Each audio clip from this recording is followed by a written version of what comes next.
Historiquement, quel est le sentiment le plus dangereux?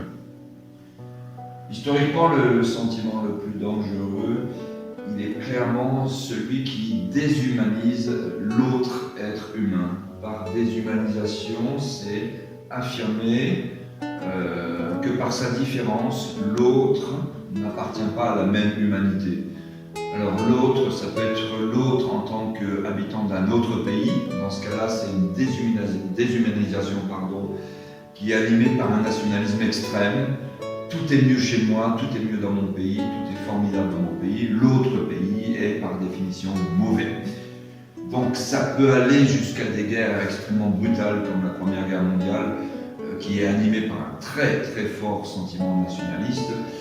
Mais le rejet de l'autre, ça peut être un rejet raciste, puisqu'on connaît les brutalités extrêmes et criminelles du nazisme, qui par rejet des gens qu'ils jugeaient inférieurs, non humains ou inférieurs, les nazis ont donc voulu anéantir les juifs d'Europe, qu'ils considéraient comme non humains, où ils ont voulu massacrer avec totale indifférence les autres peuples qu'ils jugeaient inférieurs, comme les peuples slaves, etc. Donc ça, ce sont des sentiments extrêmement dangereux de rejet de l'autre.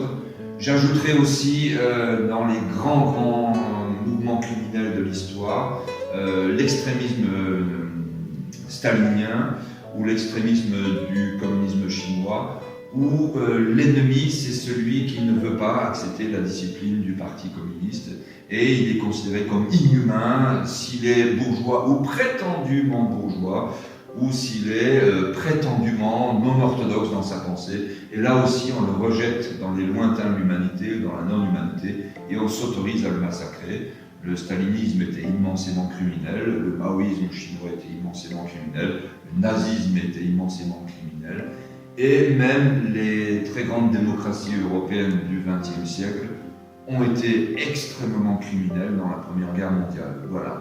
Et de nos jours, ça continue, puisqu'on va trouver aussi un autre rejet qui touche le monde musulman de nos jours.